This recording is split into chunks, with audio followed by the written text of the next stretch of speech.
Hello everyone, and welcome back to the Platinum Review, a new series on the channel where I'll look back and review a game I have platinumed, while also going over the trophies that stood out from the rest. This may sound like a typical video I do, but this video won't be covering things like the story nor the entire trophy list. I'll also go over some of my own thoughts about whether or not I recommend any of you should go after the Platinum Trophy as well. These are the trophies I'll be covering in this video. If you'd like to skip to a certain trophy on screen, I'll provide timestamps down below. Before we begin, yes, I'll address the elephant in the room in just a moment, but one more thing is the watermark. I don't like how it looks, so let me just put you over here, and perfect. One more thing, if I could ask you to please like and sub to the channel, as it helps out a ton. With that all out of the way, let's begin this Platinum Review for Crisis Core Reunion.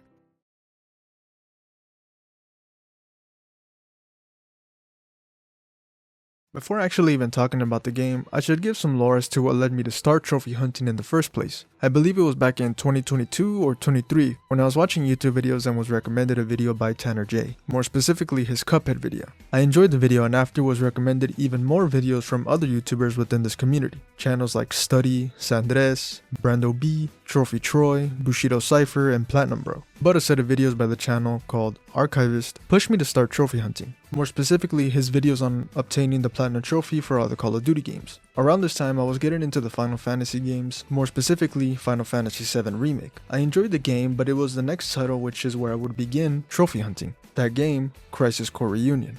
Unfortunately, at this time I wasn't making videos and I was only interested in the Platinum Trophy, so I can only show some background footage. Starting off, the game has 51 trophies in total, with 29 of them being missable trophies. The rest are collectibles, difficulty based, and grindfest trophies. With that said, only a couple of these trophies were difficult to go after, so starting off the list, the first trophy was Master Blender. When progressing through the game, I was unlocking trophies left and right, but this would soon change. In Chapter 4, there's a part where you can complete 3 optional minigames. Completing them will unlock a trophy for each one. I attempted them all but needed more practice, so I attempted a couple more times, eventually unlocking 2 of the 3 trophies. The final trophy I had trouble with was Master Blender. This minigame involves Zack blending perfume. In order to unlock the trophy, I had to stop at the exact number the shopkeeper asked me to get. A tip to make this a bit easier is to enable subtitles, as you'll be able to listen and see the subtitles when the drops are being poured in. I attempted and failed repeatedly, so I decided to leave the area and continue the story. One thing I didn't realize was that this game doesn't have a chapter select like FF7 Remake.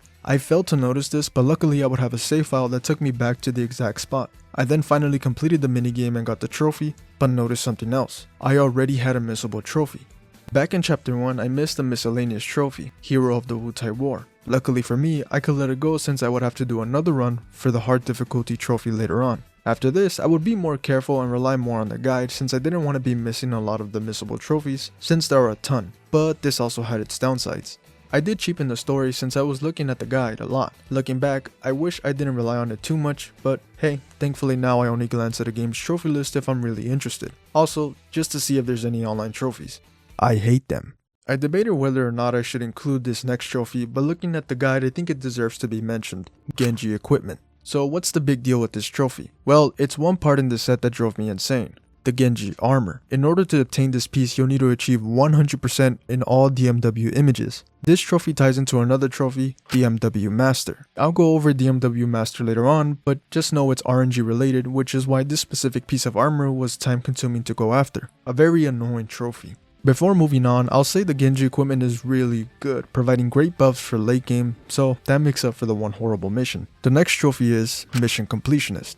Oh boy. First off, before even completing each mission, you'll need to explore the free roam areas of various chapters and interact with various NPCs, as many missions will only unlock after you interact with a certain NPC during a specific chapter of the game. Sounds easy, but let's say you want to start this trophy during the late game, well, good luck since there's no chapter select. Yep, you just locked yourself out of getting this trophy. Now you could go after this trophy during your first run, but this would mean looking at the guide for each location, or you could go after this during your second run, which is something I wish I would have done, but oh well.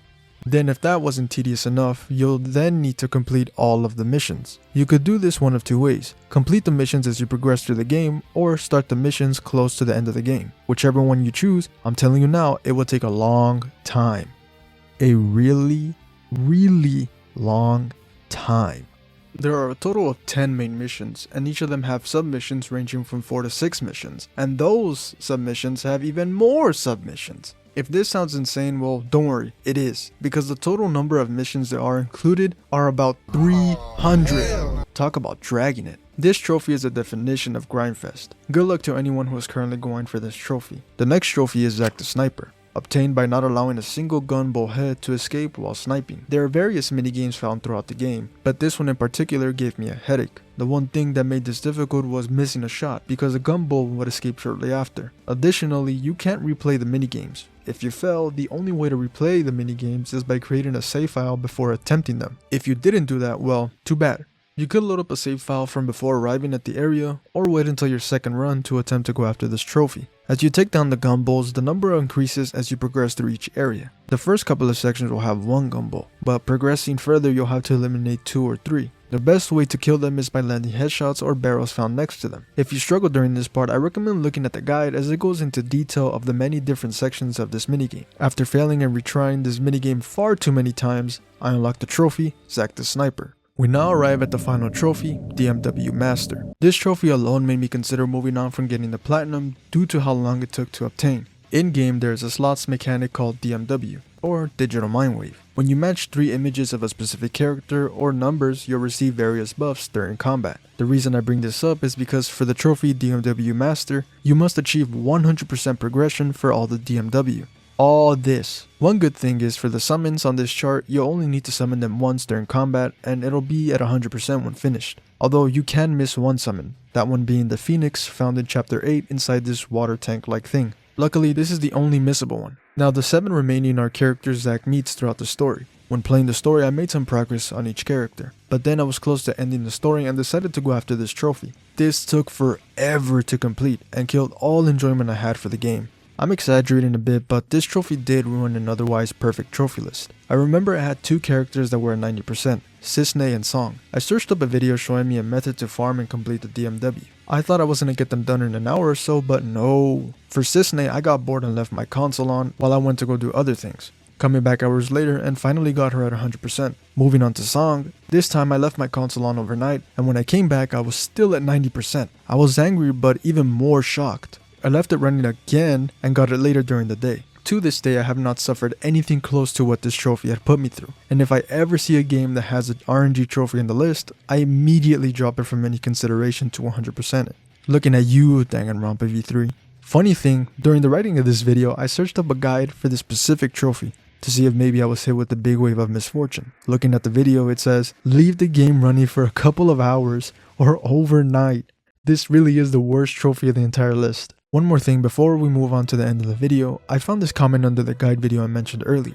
Already here since I agreed this is the best solution to this annoying trophy. By Into Water Sports he states, to all the developers out there, if you have a luck-based system like the DMW slots in your game, create an algorithm that prevents, limits, and stops the frustration/grind. When you're at endgame and trying to get the platinum trophy/100% achievement, this type of BS ruins an otherwise excellent experience. Limit the attempts to 150 for each character. DMW for example. Square Enix, hear our plea.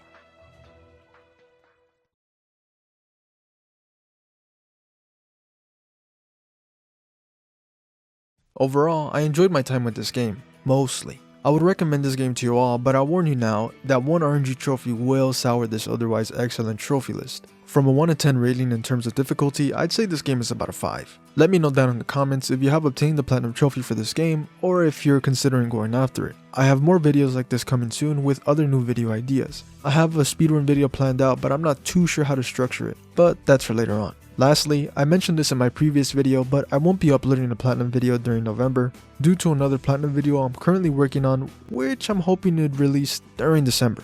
Well, that's all. Thanks for watching. Until the next one. Please subscribe.